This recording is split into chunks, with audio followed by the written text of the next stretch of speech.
Join us every Wednesday for InFocus, a weekly talk show produced by the St. Kitts Nevis Information Service, where we provide exclusives with key persons within the government and discuss pertinent, relevant, and interesting matters that affect us all. Tune in every Wednesday, live on ZIZ Radio and streamed live on Facebook at SKNIS Media and ZIZ Online. InFocus, your government, your business.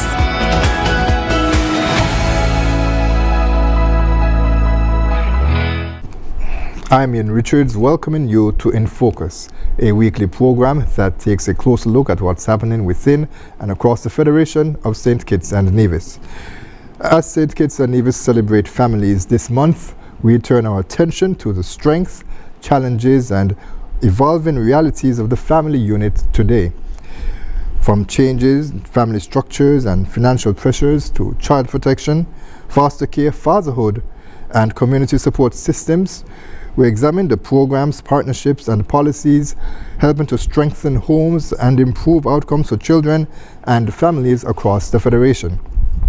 Joining us today are Tiniqua Williams, Case Manager at the Department of Social Development, Glentine Wattley Sutton, also a Case Manager, but this time at the Department of Probation and Child Protection Services, and Dion Browne, Gender Officer at the Department of Gender Affairs.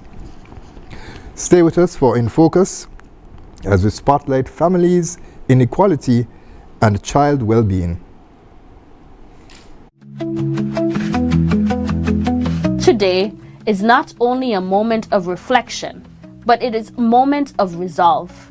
A resolve to protect our children more deliberately, a resolve to stand with our families more consistently and offer more support, a resolve to empower communities more meaningfully, and a resolve to confront inequality and violence not with silence, but with partnership and action from all community.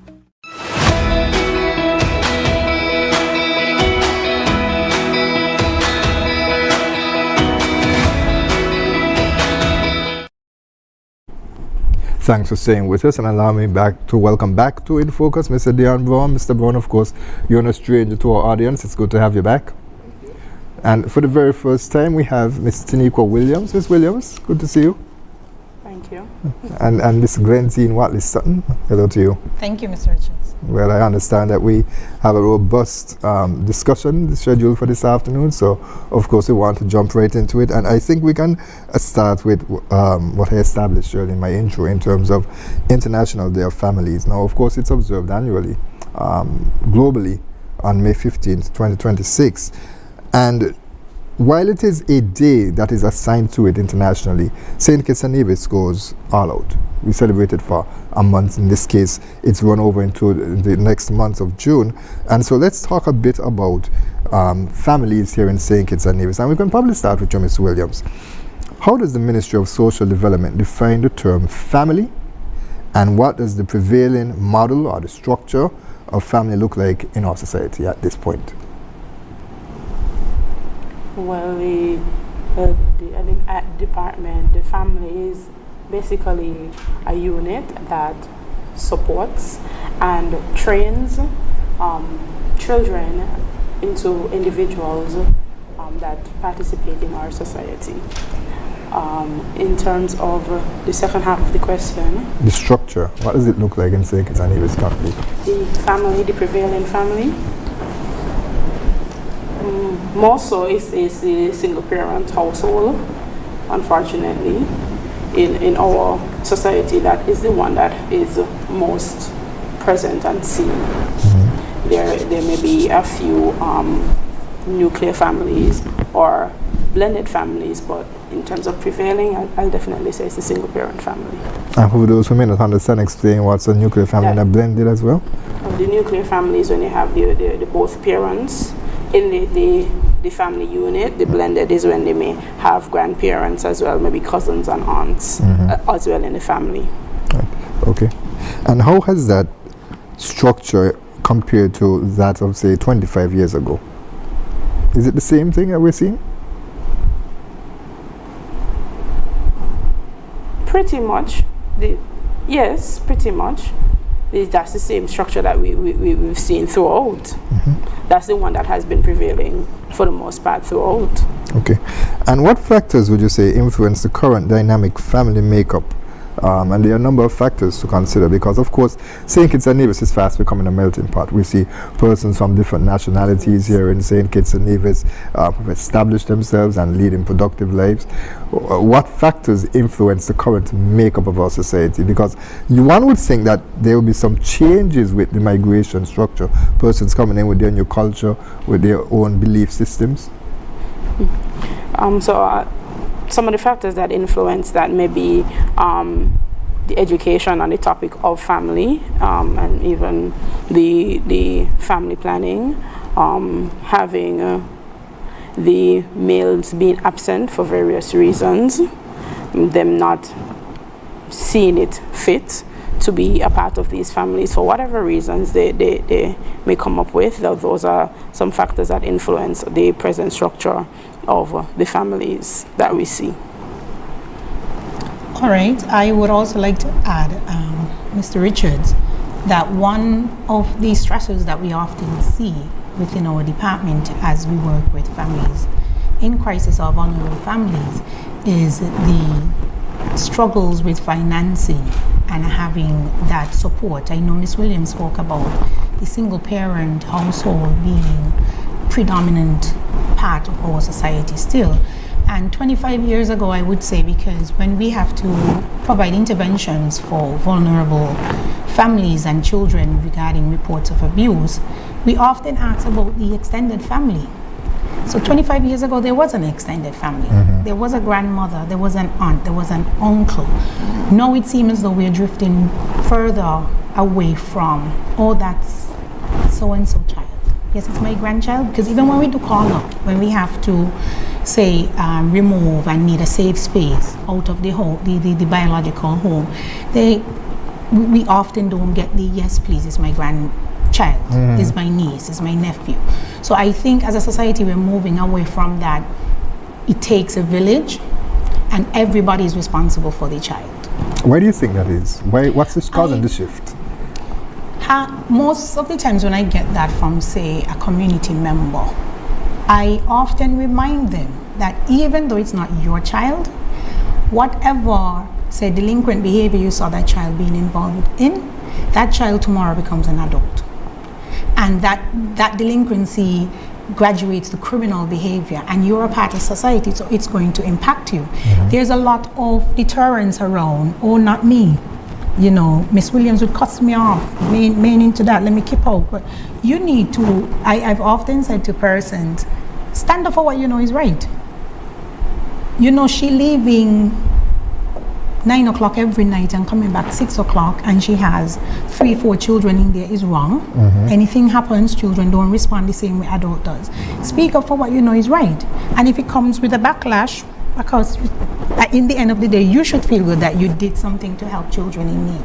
So we often have that struggle with persons. They don't want to intervene. This person is confusion. They don't really, I'm like, we need to look beyond that. Well, persons would argue based on that intervention that it may cause conflict within the neighborhood with my neighbor, and I don't want that. And that's the thing, especially when it's your neighbor. But I'm like, at the end of the day, let's take the mother leaving the children. You decide, okay, you prefer the good morning when she comes at mornings. In the middle of the night, you hear sirens. Those children got burned in the hole. You knew this is happening for months. How would you feel? So there's a personal responsibility that because you knew it was happening and you did nothing, and it doesn't even stem from, say, neglect and supervision. Sexual abuse is a huge problem as well, and a lot of persons know, but again, they're standing aside and not my problem. So we're getting too much of that. We try to encourage people, just stand up for what, give the report, and then the department has the mechanism to take reports anonymously. I don't need to know who you are. Just report and speak up for a child in need. That's basically where we are. So let me add, that was a lot said. I think that you're very correct, Miss Wattley. But what I would say is that there's a lot of dysfunction in the community and there's a lot of dysfunction in the family. So sometimes they don't want to, community members don't want to speak up because they themselves have a dysfunction against the other parent, and they don't want anything to do with the parent, that child. It happens within the family as well, where family members don't speak to each other, and they don't want anything to do with the brother, sister, child, or whatever, because they're just, so we have a lot of dysfunction right now. We asked about 25 years ago.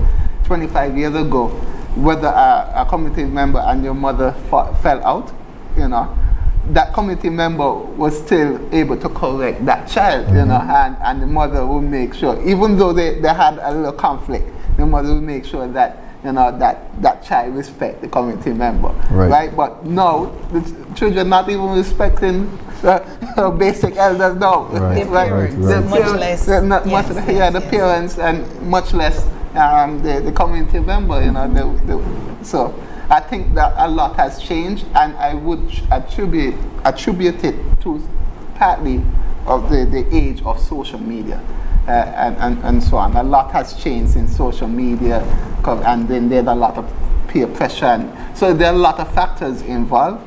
But we as a community need to come back together and decide, what we want our communities to look like, what we want our families to look like, and take responsibility for that, take ownership of what the community would look like. I'd like to challenge you all to do a study on that social media aspect. If you're trendy, you believe it's trending that way, that's something I believe empirical evidence would support. Ms. Williams? I would like to add, you asked why it's different now from 25 years ago. I think one of the reasons why it's different, is in extended families, there is a lot of abuse that happens that goes untold. And I think a lot of trauma comes from that, and that may be one of the reasons why a lot of parents now prefer that single unit away from families where we are seeing a lot of separation. So you're saying the abuse, trying to protect. The abuse is done by family members? Yes, extended members a lot of the time. So I think some of the times a lot of families are trying to protect their family unit now from any sort of abuse from other family members. That's one of the reasons I've seen. That's true, and we see it from within our department as well, where I've had female clients who said to the moms, "You never stood up for me, so I don't want." And when they go into counseling and we're having that debrief with the counselor, they talk about this generational trauma. This trauma that stems, it has nothing to do with her children right now. And the counselor would say to me, "You know what, Glentine, she has to deal with her issues first before she could get to a place where we could start talking about reintegrating the children," because a lot of what she's what's happening with her while she's either just neglecting the children or engaging in some substance misuse stems from that childhood trauma. So we try to give the support with the referrals to the National Counseling Center or at JNF, but it doesn't always, because as a society as well, we're not very open to counseling. We don't believe that anybody needs to know. Sometimes it's not that they need to know, we just need to say it. Right. So acknowledge it. Yes. As you speak about the family makeup being traditionally single parent, of course the tradition is that it's being led by a female. We see an increase in single parents as it relates to males.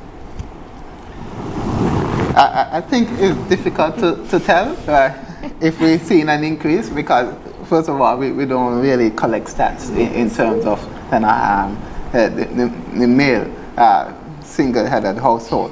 But what I would say is that we are focused so much on the negative of fatherhood, right? On the negative of fatherhood. And we tend to do this as a society. When we look at a certain demographic, we tend to look at the negative on it, just like with crime, young people committing crime. And you could swear that it's a majority of the people committing crime, right? Some people say that about father, that the stand up dead, the deadbeat and so on. But you could swear that it's the majority of fathers that are like that, right? But it's not the majority. all right? When you take a poll around of those fathers that you'll be around, you'll be surprised that most of them are involved in their children's life, right? I believe, this is my personal belief, that a child needs both mother and father. Regardless. It's supported by data, strong data. Yes. It's supported by data. Both children need both mother and father, whether it's a boy or girl. They both need mother and father. But what we're seeing now is a lack of interest in becoming fathers or fathering children. And right now, Why? There are multiple reasons why. I would tell you one. I often advocate for my fathers. Some of the sources of reports that we receive come from fathers. This is happening to their child, they don't like it, right? And then what we often see is that the backlash from the mother pushes them back. Oh, well, is she child? Let me stand back. I don't want the child. I've heard fathers say, she ain't get 18. I'm like, 18 years? You're going to wait until you're 18? So a lot, and I speak as a mother and as a woman. We often sit in the office puzzled. Father wants to spend time with child and mother is not allowing it. I'm like, Mommy, you know what? All the things you could do with that hour and a half, half a day, a full day, like take that time. And I'm like, why would you do that? Some people are grasping to get fathers. So here you have someone, and because of the conflict of the relationship, the unsettled, lack of closure, all of that, how the relationship ended, you decide, well, he can't play a role in my child's life. And then on the same breath, I am investigating you for neglect and lack of supervision and not providing the necessary emotional support. So you have somebody who could help you with that, but you can't get past, and again, it's the trauma. Relationships leave us with a lot of trauma as well. We need to first look past, work on us, and realizing that our children are not going to get any better. The outlook for society is not going to improve if we who are raising them are not in a good, healthy place. And that's kind of where we have to start. And it actually goes against the trend because, of course, we are aware the Prime Minister has said it, and it's been also bantered around the region that we are underpopulated. We need more children in our society because, of course, with Social Security, their contribution to a growing society, unfortunately, we seem to be moving towards an aging society because there's not enough children now to support us adults. And that's a challenge, and that's something that, again, the ministry will have to look at and seriously tackle. But that's not why we're here. So I guess we're going to move off of that discussion and get to, as we talk about the inequalities that exist in the family, especially as it relates to household headed by women as opposed to men. Tell us a bit about some of the inequalities that we are seeing. Well, some of those inequalities would be like the access to finances, the access to a proper meal, the access to proper support, proper resources. So all of these create an imbalance in the families that ultimately affect the children in these units. And you talk about having a lack of access to a proper meal. I think sometimes as well too, when it comes to, as we speak to this society, when it comes to meals, you do something quick. Back in the day, a quick pot would be some rice and beef, some rice and sardine, macaroni and beef, that sort of stuff. Right now, a quick meal is basically fast food. Yeah, KFC. And some bread. Which is not healthy. How dare you forget the bread? and that's not healthy. Especially as we try to build a sustainable future, that's not healthy. So how is the department working to help to improve nutrition as it relates to persons and what they consume, and also to improve that ability to have more money so that they can assist with finances, so that they're not burdened by having to, especially if you have more than one children, with the cost of uniforms and different things. What type of safety net programs will assist there? Well, we presently we have our food voucher program that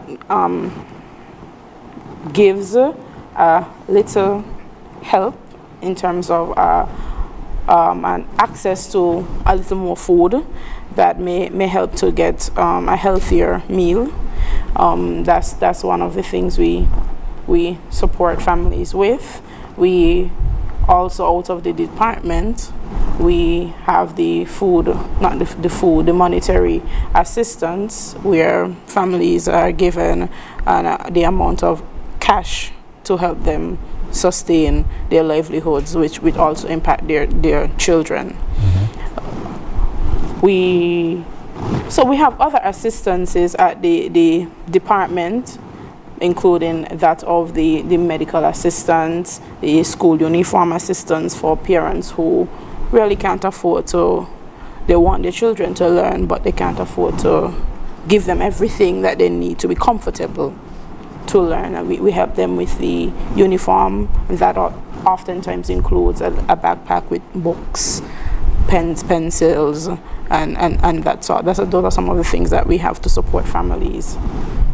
Do people take advantage of these services? Because of course, how much of it can be provided? That's the other question. How much of it is sustainable? Do people take advantage? Is there enough? Well, from my experience in the program so far, there may not be enough for all, but we do get a good bit of the targeted group. There are some persons who take advantage of the programs in terms of they may not need it, but they want it. And sometimes they may slip through and they would get it, and then we're not able to give somebody who needs it. So in terms of in that light, I would say sometimes persons are able to take advantage. So they exploit the programs that are provided and rob the opportunity for someone who really needs it. Yes, sometimes it's seen, yes. But there was a portal launch that was introduced where it basically will become a one-stop shop where you would have to apply for assistance. I believe it was done especially in regard to the LIFT program that would help to filter out those opportunities to exploit the system. How has that portal been working in your view? And anyone can answer, of course you're on the same ministry. For the LIFT program? Well, the portal itself, the portal launch where if you're seeking assistance from social services that you apply there and everything, it becomes a one-stop shop rather than having to apply to the Ministry of Education, through the Department of Disability Services or whatever. How's the portal been working well? The new portal, it's still underway in terms of additional updates. However, it has been a great help. We are able to get the information in terms of the IDs to be able to assess what the families have, or how they would meet the requirements or not. So it has helped in that way. So we're able to. It's easier to say, okay, this person needs access as opposed to this person doesn't need access. And the portal has also helped us to see, okay, this family may also need to be referred over here for something else, or so in terms of things like that, it's helpful. Listen, let me bring you in as well back into the conversation, because of course, as we speak about finances and digital access, poor health and nutrition, these are all concerns that were mentioned. But based on the discussion that we're having, is there a time when the department, your department, Probation and Child Protection Services, will have to step in because these basics are not available? Oh yes, Mr. Richards. The department exists to more or less come to the aid of any child whose safety, development, or well-being is being threatened or at risk. So the normal concerns that tend to come out is around interventions that are needed because of abuse, neglect, child abandonment, domestic abuse in the home, unsafe living conditions. So when the department has to intervene, it's under one of these categories why we are being called into a matter.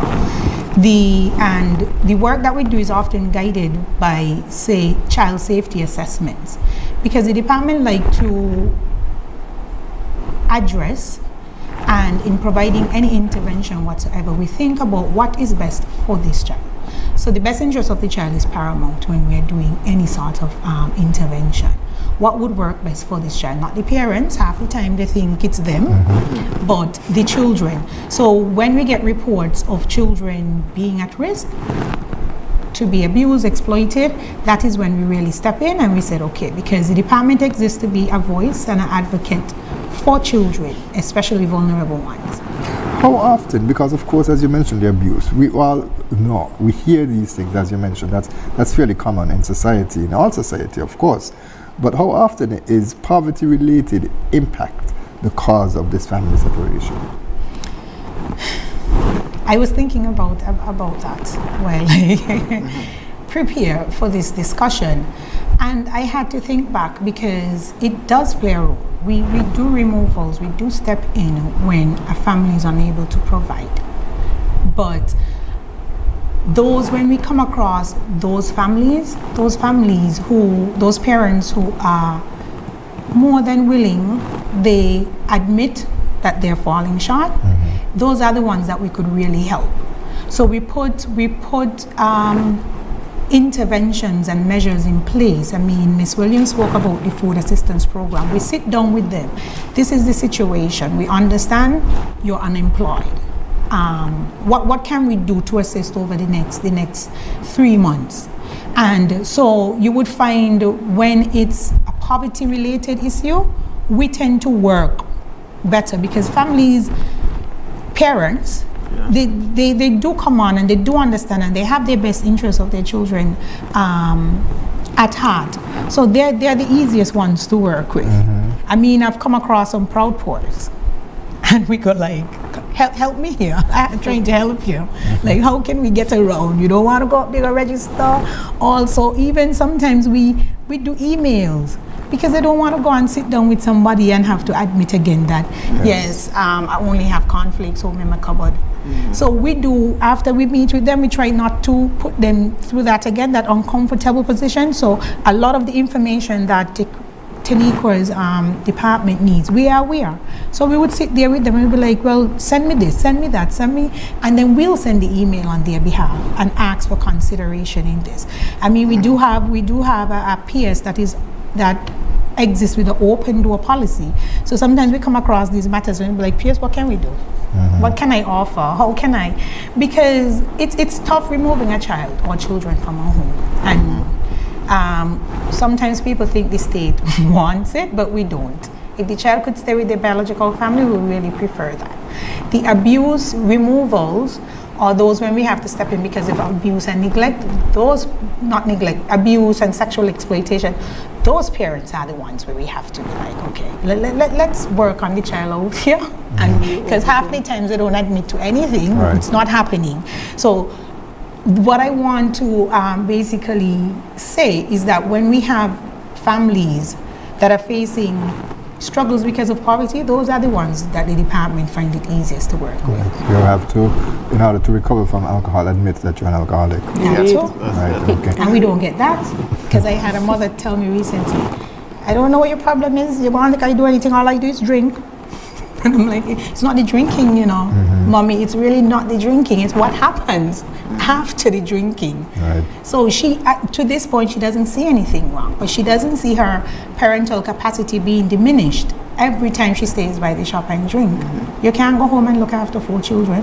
How? You're flat out drunk when you reach home.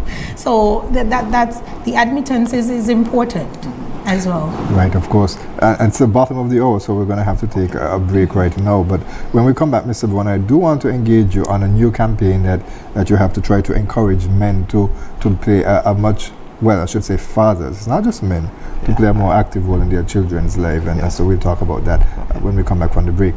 Stay with us, viewers and listeners. We'll be right back with more In Focus. To every parent holding on in difficult times, we see you. To every child growing up with questions about tomorrow, we hear you. And to every community worker, volunteer, and organizations helping to hold families together, we thank you. Let us move forward together with one shared promise, that in St. Kitts and Nevis, no family will be left behind, no child will be unseen, and no community will stand alone. Together, we can make society work better.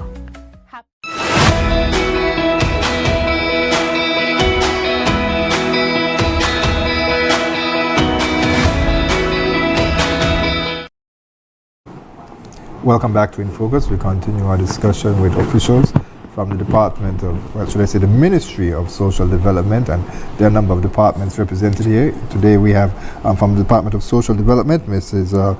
Tiniqua Williams, from the Department of Probation and Child Care, Mrs. Glentine Wattley Sutton, and also Dion Browne, who is a Gender Officer at Department of Gender Affairs. Now, Mr. Browne, before we left, of course, I mentioned the importance of a new campaign that you're running to encourage men to be more active in their children's lives. It's called a Being Dad campaign. Yeah. Tell us a bit about that. Okay, so it's called Being Dad because, all of us here have a father, right? So, when you have an application form or something to fill out, they ask you for your parent, mother or father. Whether you know the parent or your father or not, you do have a father. Yeah, you do have a father, right? So, dad, is more than just being a father, like a biological thing. You'll be there for them financially, emotionally, physically, for that child. It is a multi-approach program. We want to encourage fathers who are not taking up their responsibilities, and they do exist. Those fathers do exist that don't take up their responsibilities. Now, that's the reality. We want to encourage them to do that in a multiple of ways. We're going to go into that later on.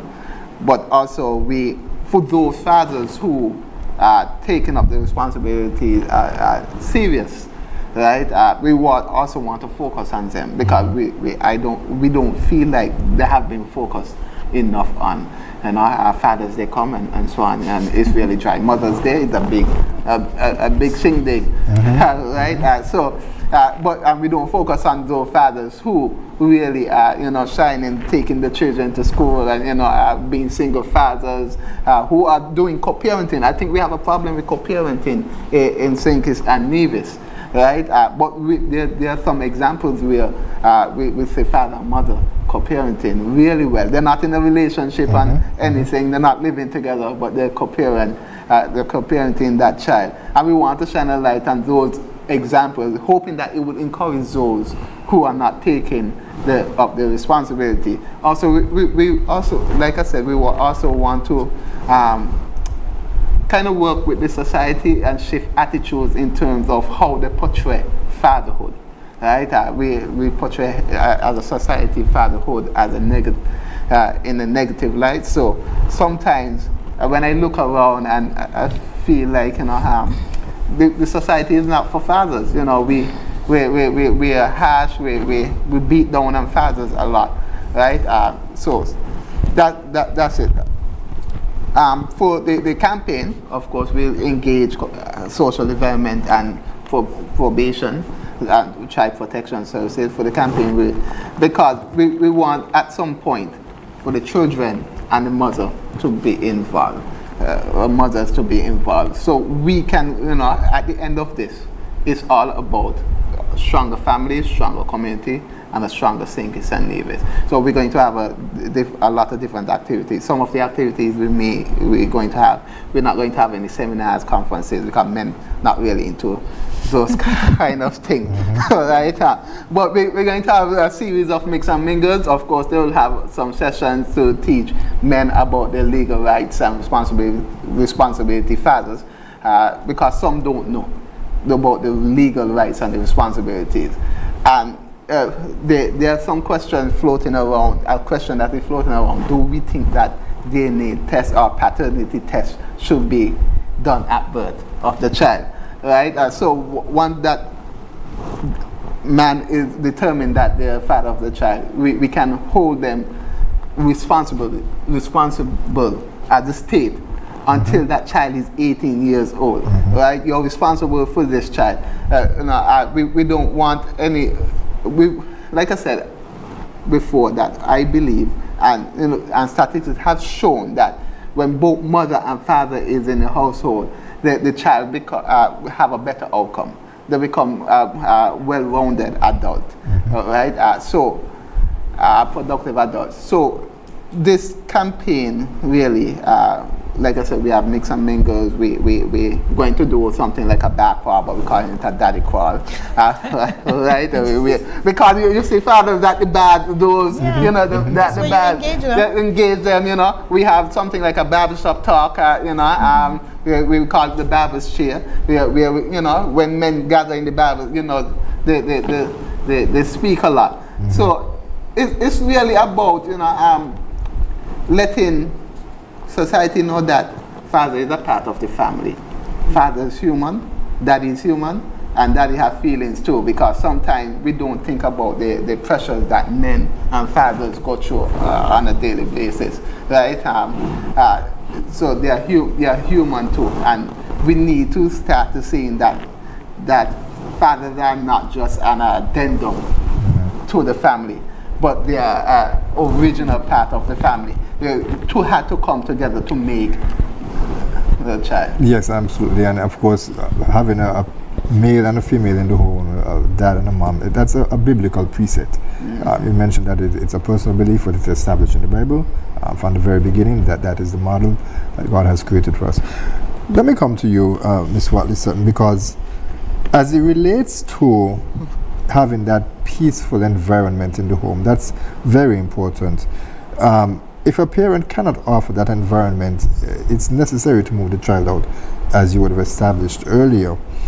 What are the requirements for being a foster parent? Because if you take them from here, and you mentioned that an extended family member may not want to take them, well, you have to put them somewhere, and the state does not have a home where you can place persons like that temporarily, so you have to look for someone else. Foster parents, is that a thing here in St. Kitts and Nevis? Yes, it's more, Mr. Richards, it's more than a thing. The department manages the foster care registry within the Federation. So we do have foster parents. I know when I mention it, sometimes people are like, we have those people here. Yes, we do have the willing and capable persons who feel that they are at a point in their life that they can give back to their community, and that is how they choose to give back. So foster parenting is very real. It's what we use to fill the gap, to provide that safe, nurturing, loving environment when a child cannot remain with their biological families for whatever reasons. The prerequisites to become a foster parent, of course, like anything, it starts with a conversation. So we like to meet the persons who are expressing interest, to just answer some of the questions you may have, give you an idea of how the program works. And once you want to move forward, we have what we call the application process. So that application process have the background checks, of course, the screening, the character references, the home assessments. That as a foster parent, you have to be able to present to the department that you could provide stability, patience, structure, and emotional support to a child in need. Because one of the things that my foster parents, the department's foster parents are signing on to, is being that safe place for a child, a vulnerable child, a child that has seen abuse, a child that has seen neglect. So they understand that the persons we're asking you to provide, open up your home, your heart, your families to, aren't persons that are coming from a very pretty background. And I love when people reach out to the department and say, you know what? And often they have stories. They have stories. I was raised by this. I remember this. I remember my grandmother used to help. She wasn't my cousin, but she was raised as my cousin. And, you know, at this point, I feel like, so yes, the foster care program exists. We are actually in foster care month, May. Family month joins in mid-May, but May is actually foster care month. And we use the month to create awareness and just celebrate our foster families and the children that are in foster care. And so how does the family separation, the sudden family separation, how does that impact a child's long-term psychological well-being? Because of course, at the end of the day, most children, they want to stay with their parents. My pastor, Lincoln Connor, he mentioned that children look at their parents as gods from the early onset because they provide everything for them. That is where their support comes from, that is where their love comes from. And so in order to be a successful parent, you must reflect the love that God has for each and every one of us as his children. So how does that removing a child from that circumstance affect that child long term in terms of psychological? The separation, any sort of separation impacts a child dramatically. Some of the things that we see going in, and I agree with you, we have a child victim of gross abuse, but they still want to go home with mommy. So we now have to start preparing them there. This is where you can't go back. Yes, mommy love you, know you love mommy, but right now we're gonna place you with, this loving family over here until mommy gets in a better position. But we often see the fear, the grief. Some children internalize, so they kind of like shut down. They respond in psychological ways. They may not used to wet the bed, but they're wetting the bed now because they're in a new home, new people. And that poses a challenge for the foster parents? Yes. And we try as much as possible to prepare them, because we do have conferences before placement so they know exactly what the situation is. And they do have 24/7 access to the department.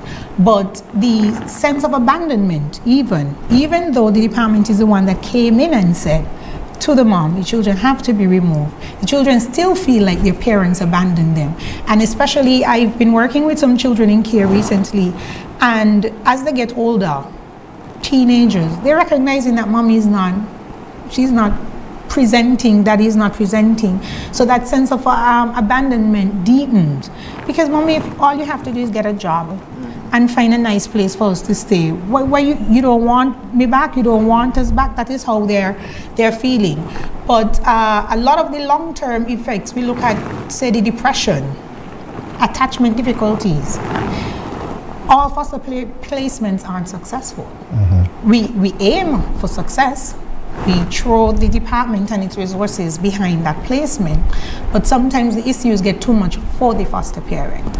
And then what I'm often mindful of, which is why we have what we consider like a peering system. I have to know what your strengths are as a person, to know what needs of a child you are best to meet. So as we throw these resources behind our foster parents, when it breaks, well, me, Dion, talk about personally, it breaks my heart when I have to move a child again to find another home. I've had children that prefer not to move. So then they just stay in the institution because they can't, it's just another person who don't want them. So we try to work through that. We do have a very close partnership with the National Counseling Center, where as we see these issues rising with our children in care, we refer them and ask them to start doing sessions, and even the school counselors, because we have them there as our eyes and ears. Because when a child is removed, we have to inform the school, we have to inform the teachers. So we ask them, let us know what you're seeing, what changes you're seeing, because we want to address them as soon as possible. Right, okay. Let me come to you, Ms. Williams, because of course, and persons can jump in, but we're short on time. It's about 50 minutes left on the program. Now, of course, as the persons would have heard who are watching this program, they would have seen Minister of State, the Honorable Iselin Philip, and there were excerpts from her address for the International of Down Families, which we established was on May 15. One of the things that she mentioned in her address is the support of the community. That is very important to have community partnerships, because of course government cannot do it alone. So can you tell us a bit about the impactful partnerships that is had in achieving the goals of protecting children and families and reducing inequalities here in St. Kitts and Nevis? How has community support impacted? Right. And of course community, that would include persons, individuals, that would include organizations as well, to NGOs.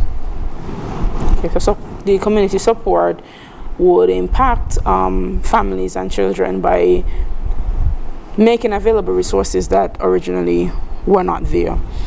They also would be able to provide education, whether it may be for the parents or the children itself. They are able to link these families to other persons or other establishments, NGOs that would also help them. So we see community support being very important to assist families to rise above these inequalities. And Mr. Browne chime in as well too, because I know that you have a very vibrant men's program, and it depends largely on volunteer service. Yes, certainly. But I want to add to what Ms. Williams was saying. The support, community support is very important, because the government can't do it all. But we only have limited resources, right? So I think over the years, in terms of the support, we had like organizations that would come on board to offer clothing for children, Pampers, and give the support that is needed. We were just talking in the break that we need more organized churches and organizations doing parenting classes, because we see that parenting is a problem in St. Kitts. Healthy parenting, let me say healthy parenting, is a challenge in St. Kitts and Nevis. In terms of the men's program, a lot of private companies and organizations come on board to help reach the men where they are.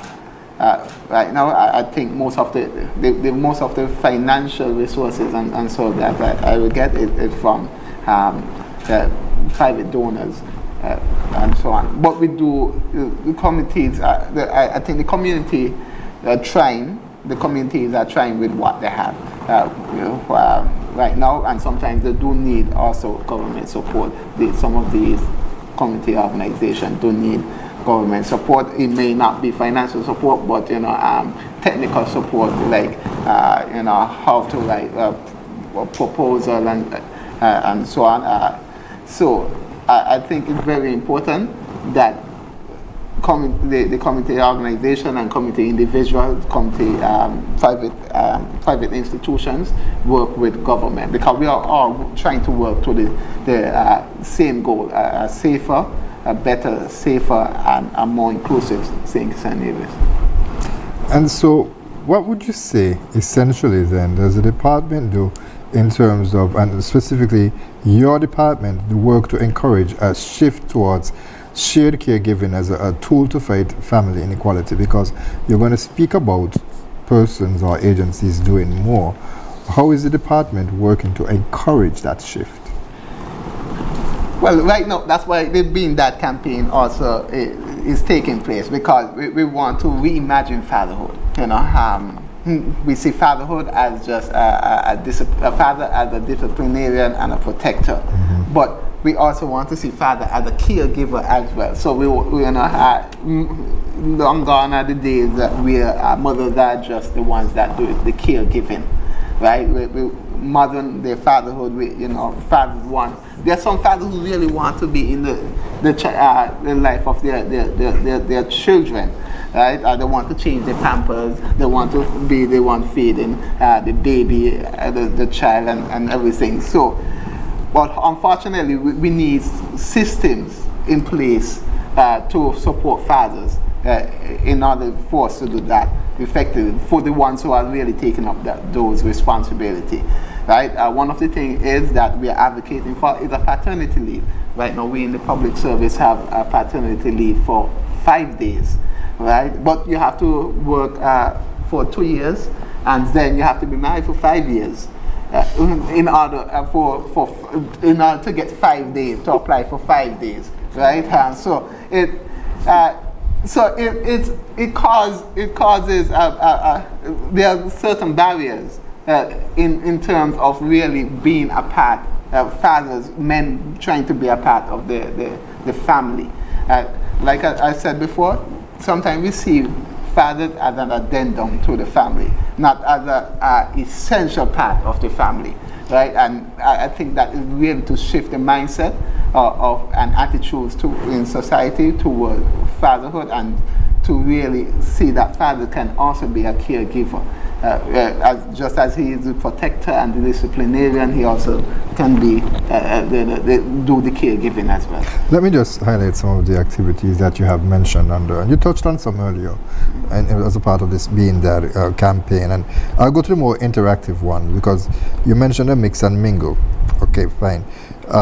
It speaks to Walk with Dad. That and just briefly, Walk with Dad is. It's like a walkathon. Okay.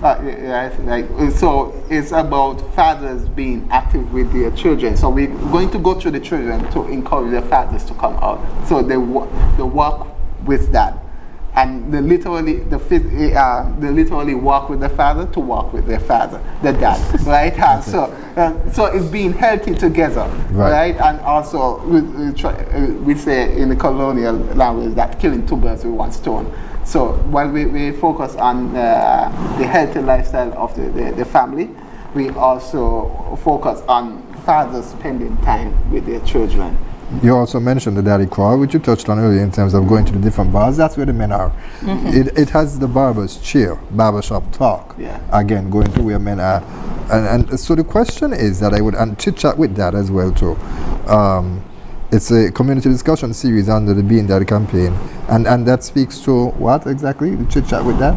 Oh, so it's going to be like, how they have those AA group meetings and so. Okay.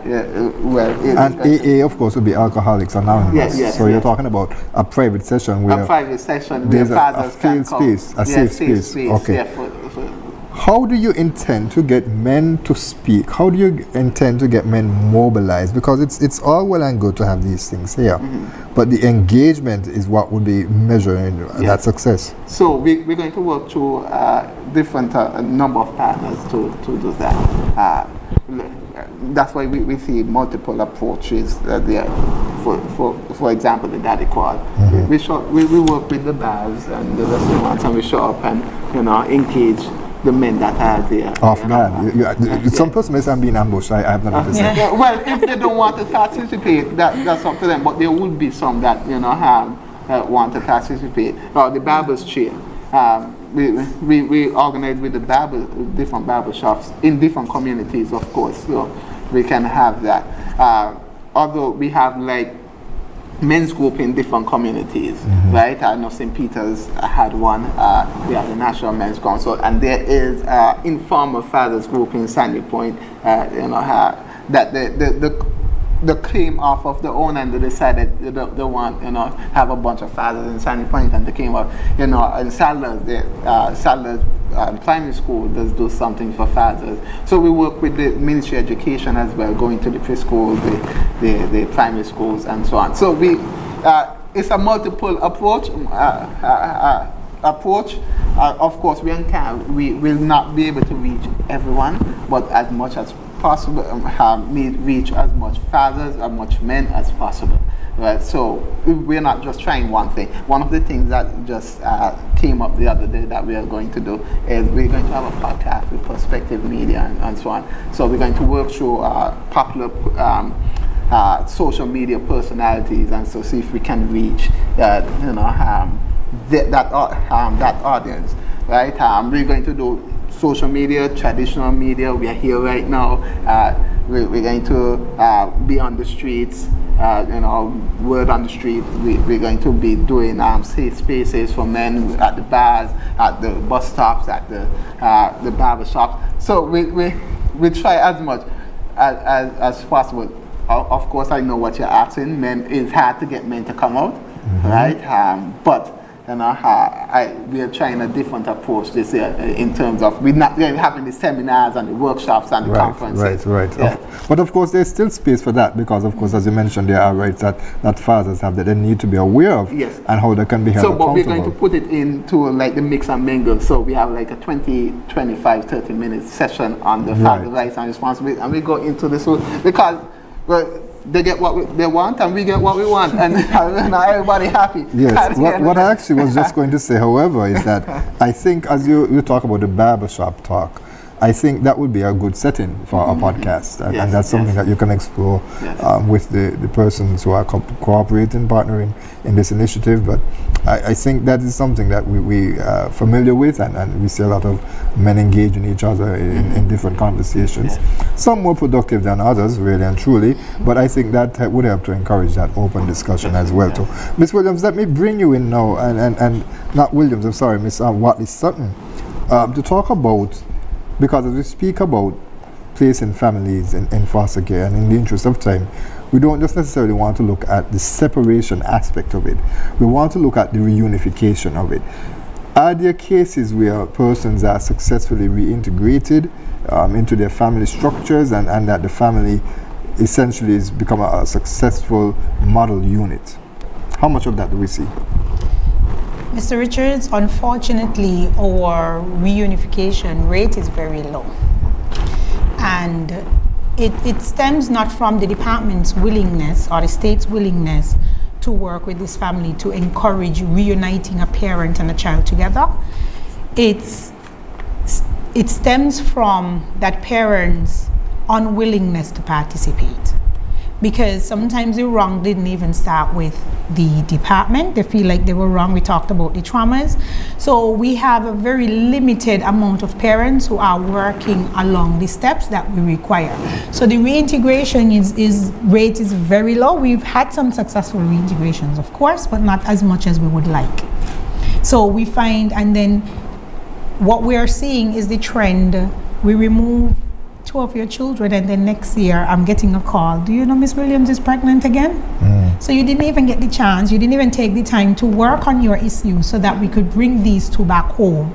You know, pregnant with another child, the stresses and all of that. So the outlook of reintegration again gets very low. Does the state intervene when a child is removed from a household to help that person to work on themselves to improve their situation? Yes, that's the department exists within 3 units. So the unit that I oversee is the out-of-home placement. So I deal with the children. My role is the foster families and the children. The department that requested the removal, that took the matter to court and said, Your Honor, we need a care and protection or a care order for this child, their responsibility, their care plan at that point is to work with the family. To sit, identify what are some of the issues, because it's very important that they understand why their children are being removed or why their child cannot live with them anymore. The understanding of them, getting them to a point, and again, we talked about acceptance. You ain't even accepting that you're alcoholic. How am I supposed to work with you? But yes, the department is there, and then one of the things the courts hold us to, we have reviews, 6 months reviews. We have to go back to court and we have to report what is being done. How many parenting sessions we set up for the mother? How many did she attend to? And sometimes the department and the officers within the department, we go over and beyond. So I might know you have a bakery. I have Miss Williams here, a client want a job. I'm gonna call. I'll be like, do you mind, you have any openings? So the department tries to assist the parents. We put things in place. But again, I had to explain to someone recently, the legal responsibilities, Dion spoke about the rights and responsibilities of parents. The responsibility is to provide for the child on the books. So from the state, remove the child, you have a responsibility to provide financially to that child. I had to explain to a community member recently, there's no laws on the books that could compel you to be a parent. So if I remove your child, and you mean you're not doing any parenting classes, right, then the state raises your child. A lot of issues surrounding this, and I think that we have not had enough time to really ventilate a lot of the issues that child protection and probation faces, because of course then the gang culture is also something that has to be dealt with in schools. So we probably can have you back at a later time to ventilate a lot more on some of these issues, as it's somewhat often overlooked, so to speak, in our society. But Ms. Williams, I'll give you the final say, as we are essentially out of time. How can persons within the community, someone listening to this program, how can they get involved in supporting the work of the ministry? How can they get involved? Well, they can start initiatives. They can get others involved. They can group others involved who are interested in helping the department, in participating in department activities, in offering classes, in offering resources, in providing and creating and maintaining safe places in the communities where children can meet, maybe even where mothers can meet, where fathers can meet, or even a family place, a safe place for families to socialize together, get to know each other, share resources. There are different initiatives and different things that persons in the community can come together. One of the things too that I think is important is being able to build community ownership, to get back that sense of pride in your communities, and I think that would help communities to be more interested in their families, even the members of the communities to be more interested in their families and the individual persons in their community. Australia banned social media. Is that something we want to see here?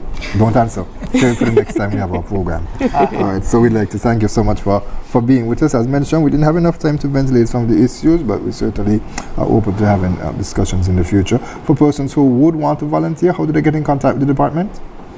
They can find us online. They can find us on our Facebook. They can call us 467-1020. They can call us at 762-5539. All right, so we'll leave it there. Thank you very much, Miss Tiniqua Williams, Dion, Browne, and Glentine, Wattley, Sutton. It's certainly was a pleasure having you here today.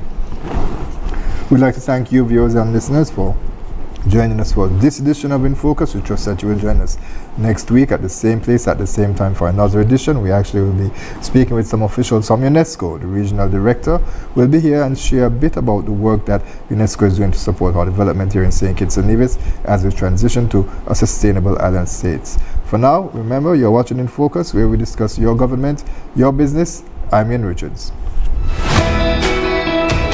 Join us every Wednesday for InFocus, a weekly talk show produced by the St. Kitts Nevis Information Service, where we provide exclusives with key persons within the government and discuss pertinent, relevant, and interesting matters that affect us all. Tune in every Wednesday, live on ZIZ Radio and streamed live on Facebook at SKNIS Media and ZIZ Online. InFocus, your government, your business.